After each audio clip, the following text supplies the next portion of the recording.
Hello students, how are you all? I hope you all are fine. First of all, we will discuss fact of the day. So, the fact of the day is coronavirus disease is an infectious respiratory disease. COVID-19 outbreak started in Wuhan, China. यानी कि जो corona virus है ये एक infection वाली बीमारी है जो आपकी रेस्पिरेटरी सिस्टम से जुड़ी हुई है. इसके अलावा कोविड-19 जो सबसे पहले शुरू हुआ था वो आपके चाइना के वुहान शहर से शुरू हुआ था. Okay, I hope it is very common knowledge, आपको पता होगा पहले से ही. Let's start the class. Previous class में हमने फंगी एंड प्रोटोजोआज को कवर किया था. प्रोटोजोआज में हमने अमीबा एंड पैरामीशियम देखा था.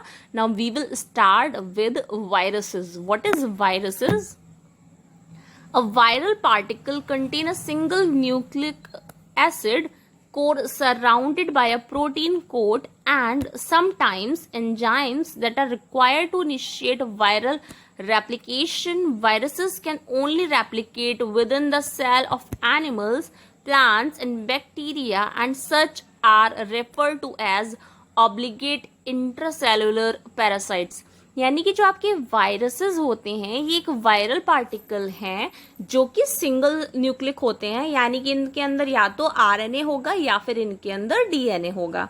और ये इनकी जो कोर होती है यानी कि बाहर की परत होती है वो आपकी प्रोटीन कोटेड होती है या फिर कभी कभी आपकी एंजाइम कोटेड भी होती है. Okay, and virus can only replicate with the cell of. और जो वायरस आपके होते हैं वो ज्यादातर एनिमल सेल के साथ, प्लांट के साथ, बैक्टीरियाज या इन सब के साथ ही ज्यादातर पाए जाते हैं. ठीक है, एंड इंट्रासेल्युलर पैरासाइटिक या फिर जो पैरासाइट्स होते हैं उनके साथ. पैरासाइट्स क्या होते हैं? जो अपना खाना खुद नहीं बनाते हैं, अपने खाने के लिए दूसरों पर डिपेंड रहते हैं. तो वायरसेस आपके इस तरह के होते हैं. Okay, now viruses are not classified according to the illness they cause. अब वायरसेस को हम अगर क्लासिफाई करने की बात आए तो जिस तरह की बीमारियां वो उत्पन्न करते हैं उस तरह से हम इनको क्लासिफाइड नहीं कर सकते. Instead they are grouped into different families based on whether the nucleic acid and single और डबल स्टैंडर्ड. यानी कि अगर हम इसको बीमारी के तौर पर क्लासिफाई नहीं कर सकते तो हम इनको कैसे क्लासिफाई कर सकते हैं? हम इनको इनकी जो फैमिलीज हैं लाइक कुछ सिंगल सेलुलर हैं, कुछ डबल सेलुलर हैं, या फिर इनको न्यूक्लिक एसिड के बेस पर हम इनको कैटेगराइज कर सकते हैं. ओके, नाउ हार्मफुल वायरसेस कौन से होते हैं? Viruses are mostly known for their aggressive and infectious nature.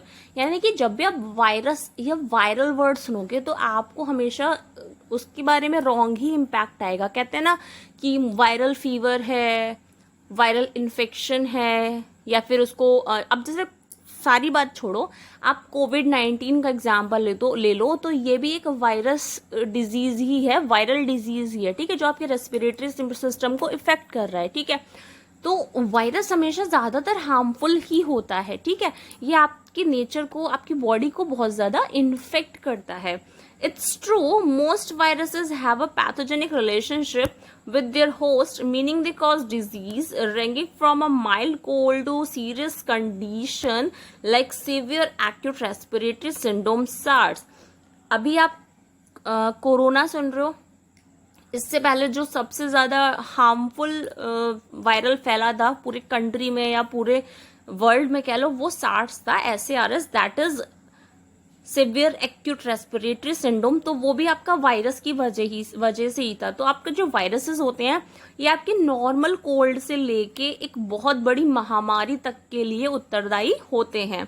They work by invading the host cell, taking over its cellular machinery and releasing new viral particle than go on to infect more cells and cause diseases. अब क्या होता है कि आपके जो harmful viruses होते हैं ये क्या करते हैं, ये किसी एक होस्ट सेल के अंदर गया. ठीक है, उसके बाद क्या करता है? Taking over its cellular machinery and releasing new viral particle. वहां जाके ये अपना न्यू पार्टिकल छोड़ेगा, या फिर पहले एक इंसान को ये वायरल डिफेक्ट करेगा, उसके बाद क्या करेगा, ये फिर सेकेंड वन में जाके ट्रांसफर हो जाएगा, फिर उसको इफेक्ट करेगा और धीमे धीमे जाके ये बढ़ता जाता है, मतलब एक से दूसरे को, दूसरे से तीसरे को। जैसे कोविड-19 में भी यही हो रहा है ना, कोरोना वायरस ऐसे ही फैल रहा है, पहले एक इंसान को होता है, फिर एक के टच में दूसरा आता है, फिर उसे दूसरे के टच में तीसरा, तो एक साइकिल बन जाती है कि एक से दूसरे को। तो वायरसेस इसी तरह से ग्रोथ करते हैं, इसी तरह से वायरल फैलते हैं।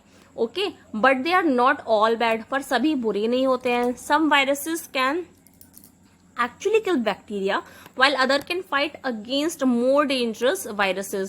यानी कि कुछ वायरसेस आपके ऐसे भी हैं जो बैक्टीरिया को किल करते हैं, और कुछ ऐसे भी हैं जो वायरसेस को ही, और जो मतलब उनसे भी जो डेंजरस वायरसेस होते हैं उनको किल करते हैं या मारते हैं या उनसे लड़ने में मदद करते हैं। Viruses leads many diseases in plants and animals, human being.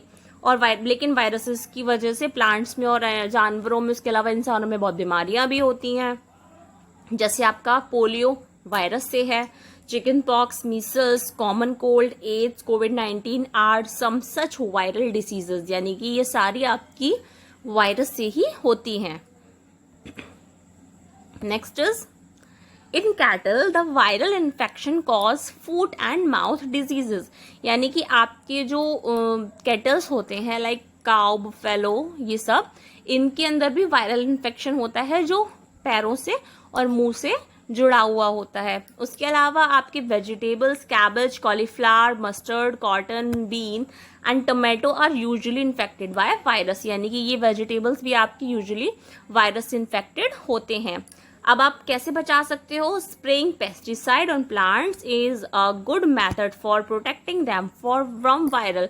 यानी कि इन्हें वायरस से बचाने के लिए आप इन पर पैरासाइट्स का स्प्रे कर सकते हो। Okay, and some viral diseases in human are prevented by getting vaccination. इंसानों के लिए आप क्या कर सकते हो? जैसे पोलियो का वैक्सीनेशन होता है, ठीक है, आपको छोटे छोटे बच्चों को 2 बूंद जिंदगी की पिलाई जाती है ना, पोलियो की खुराक पिलाई जाती है, तो एक तरह का वैक्सीनेशन है, तो आप इससे वैक्सीनेशन से बच सकते हो। Small pox completely eradicated from the face of earth by vaccination only. यानी कि आप स्मॉल पॉक्स को कंप्लीटली अगर खत्म करना चाहते हो इस धरती से, तो उसका एकमात्र उपाय सिर्फ और सिर्फ वैक्सीनेशन ही है। और अब से कुछ टाइम बाद हो सकता है, आई एम नॉट श्योर, कि कोविड-19 भी वैक्सीनेशन से ही जाएगा या फिर उसका एकमात्र इलाज वैक्सीनेशन ही रह जाएगा, क्योंकि अब तक और कुछ निकल नहीं पाया है ना। बस अभी तो आप अपना बचाव कर सकते हो और अपने खुद को बचा सकते हो। और गवर्नमेंट हमारी वैक्सीनेशन के लिए काफ़ी सारे रिसर्चेस भी कर रही है, काफ़ी सारे उसने मतलब जो पॉसिबिलिटीज़ हो सकती हैं गवर्नमेंट उसको कर रही है। आने वाले दिनों में हो सकता है आपके सामने कोई ना कोई मेडिसिन ज़रूर आ जाए। Now food preservation. What is food preservation? First is boiling. आप खाने को बचा कैसे सकते हो, ये एक हटके पॉइंट है। Okay, boiling liquid food item can kill any existing microbes. Milk and water are often boiled to kill any harmful microbes that may be present in them. यानी कि खाने को प्रिजर्व करने का, खाने को सुरक्षित रखने का सबसे बेहतर तरीका होता है उसको गर्म करना।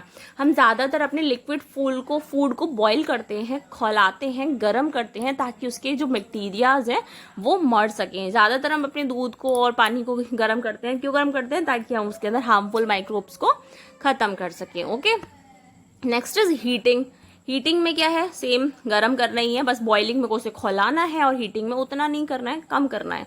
Heating to temperatures which are sufficient to kill micro organism inside the food is a method used to perpetuate strength. Milk is also boiled before storing to kill many micro organism. यानी कि heating to temperature, यानी कि एक temperature पे किसी भी material को गर्म करना सफिशिएंट होता है, काफ़ी होता है, जिससे कि उसके अंदर के जो भी माइक्रो ऑर्गेनिज्म हैं वो मर जाएं। ठीक है, तो ये भी एक बहुत यूजफुल मेथड है। ज़्यादातर इससे दूध को प्रिजर्व किया जाता है, स्टोर किया जाता है। Okay, next is Canning. What is Canning? Canning involves cooking food, ceiling is it in sterilized cans or jars and boiling the containers to kill or weaken any remaining bacteria as a form of sterilization.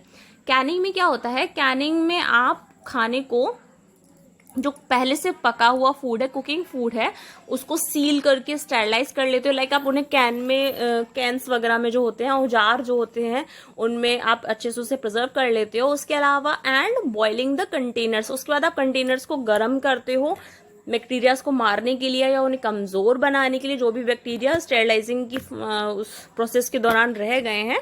ठीक है, next is pasteurisation. Pasteurisation क्या होता है?